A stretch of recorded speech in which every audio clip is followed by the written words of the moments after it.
Assalamualaikum warahmatullahi wabarakatuh. Selamat pagi untuk Bapak dosen dan teman semua. Perkenalkan, saya Napita Prijaya Listiani. Saya perwakilan dari kelompok 2. Di sini saya akan mempresentasikan hasil tugas mata kuliah Nurse Benar yang berjudul Identifikasi dan Analisa Peluang Usaha Struktur Home Service. Baik, kita langsung saja ke latar belakang masalah. Yang pertama, pasien stroke membutuhkan perawatan dan rehabilitasi jangka panjang. Keluarga sering kesulitan menyediakan perawatan optimal di rumah tanpa dukungan tenaga profesional. Selanjutnya, untuk peluang pasar stroke care home service, yaitu banyak pasien stroke dan lansia membutuhkan perawatan berkelanjutan di rumah. Kesadaran masyarakat terhadap layanan home care terus meningkat, membuka peluang usaha yang signifikan di wilayah kabupaten atau kota. Selanjutnya, untuk analisa SWOT, kekuatan dan kelemahannya. Yang pertama, tenaga kesehatan berpengetahuan dan berterampil. Yang kedua, pelayanan home care langsung ke rumah pasien. Yang ketiga, kebutuhan tenaga terampil khusus dan modal awal operasional cukup besar. Yang keempat, promosi terbatas dan waktu pelayanan lama. Analisa SWOT, peluang dan ancaman. Yang pertama, banyak pasien stroke membutuhkan perawatan jangka panjang di rumah. Yang kedua, layanan home care masih terbatas di wilayah kabupaten atau kota. Yang ketiga, persaingan layanan kesehatan lain dan biaya dianggap mahal oleh masyarakat. Yang keempat, pengetahuan masyarakat tentang rehabilitasi stroke masih rendah. Selanjutnya, untuk kesimpulan analisa SWOT, usaha berada di kuadran 1, yaitu strategi agresif memanfaatkan kekuatan layanan home care untuk menangkap peluang besar. Fokus pada pengembangan SDM terlatih dan promosi digital berkelanjutan. Untuk posisi bisnis dan strategi, kita di kuadran 1, yaitu strategi agresif.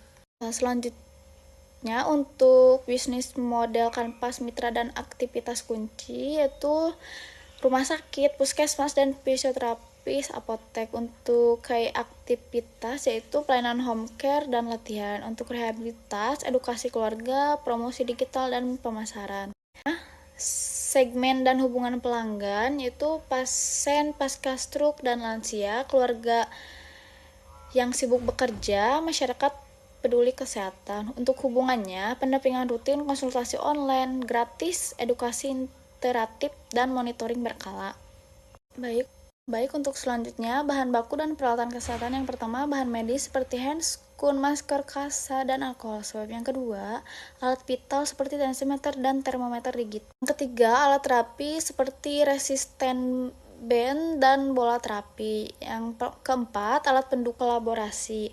Tim berdiri dari perawat home care, caregiver terlatih, dan fisioterapis kolaborasi. Operasional ini mencakup biaya transportasi, pulsa internet, serta promosi digital untuk menjangkau lebih banyak pasien. Selanjutnya, untuk struktur organisasi dan peran SDM, yaitu pembagian tugas dan tanggung jawab. Direktur yaitu pimpinan dan pengambilan keputusan. Yang kedua, HRD yaitu rekrutmen pengembangan SDM. Yang ketiga, supervisor atau koordinasi dan monitoring lapangan. Selanjutnya, untuk administrasi dan keuangan, pencatatan dan pelaporan keuangan. Selanjutnya, untuk perawat home care, pelayanan medis dan rehabilitasi pasien. Selanjutnya, untuk caregiver, pendampingan harian dan selanjutnya, untuk pengembangan dan monitoring SDM, yang pertama, pelatihan home care dan rehabilitasi bulanan. Yang kedua, evaluasi kinerja rutin dan workshop kesehatan berkala. Yang ketiga, pemberian intensif, reward, dan pembinaan etika profesional. Yang keempat, rekrutmen strategis dan komunikasi tim efektif. Aksi keuangan 3 tahun. Yang pertama, tahun ke-1 yaitu pendapatan sekitar, bisa dilihat saja ya. Untuk pertumbuhan pendapatan kurang lebih dari 50% per tahun. Laba bersih meningkat signifikan seiring efisiensi operasional. Selanjutnya, untuk struktur biaya dan harga jual layanan. Yang pertama, harga jual rata-rata di sekitar 150 per kunjungan home care. Yang kedua, biaya variabel itu sekitar 45.000 per kunjungan, serta ini termasuk dengan bahan medis dan transportasi. Yang ketiga, biaya tetap bulanan sekitar 6.100.000, yaitu ini gaji dan sewa dan operasional. Yang keempat, paket layanan kunjungan harian, mingguan, dan paket bulanan tersedia. Analisa titik impas atau BIP yaitu tercapai pada 58 kunjungan per bulan. Harga jualnya yaitu sekitar 150 per kunjungan, biaya variabel 45.000 dan biaya tetap sekitar 6.100.000 per bulan. Untuk titik impasnya kita ada di 58 kunjungan per bulan. Itu selanjutnya untuk strategi marketing atau STV.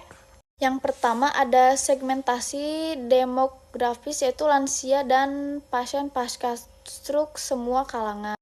Yang kedua ada segmentasi geografis dan fisiologis wilayah kabupaten keluarga peduli kesehatan. Yang ketiga positioning, itu layanan profesional, personal, nyaman, dan berkelanjutan. Yang terakhir, target pelanggan lansia dan pasien stroke butuh home care yang cukup rutin. Baik, untuk selanjutnya kampanye digital dan konten marketing, yaitu platform itu seperti Instagram, Facebook, WhatsApp bisnis, TikTok. Untuk kontennya yaitu berupa edukasi stroke, testimoni pasien, video layanan, dan tips kesehatan harian untuk menjangkau pelanggan baru. Baik, untuk selanjutnya kesimpulan dan rekomendasi: manfaatkan keunggulan layanan home care yang profesional dan berkelanjutan untuk memenuhi kebutuhan pasien stroke dan lansia di wilayah kabupaten atau kota. Untuk langkah strategis ke depan seperti stroke home care service. Terima kasih atas perhatiannya dan kepercayaan Anda. Semoga presentasi ini bermanfaat bagi kami, terbuka untuk pelayanan pertanyaan, pemasukan, dan diskusi lebih lanjut mengenai layanan home care, home service. Terima kasih, saya akhiri. Wassalamualaikum warahmatullahi wabarakatuh.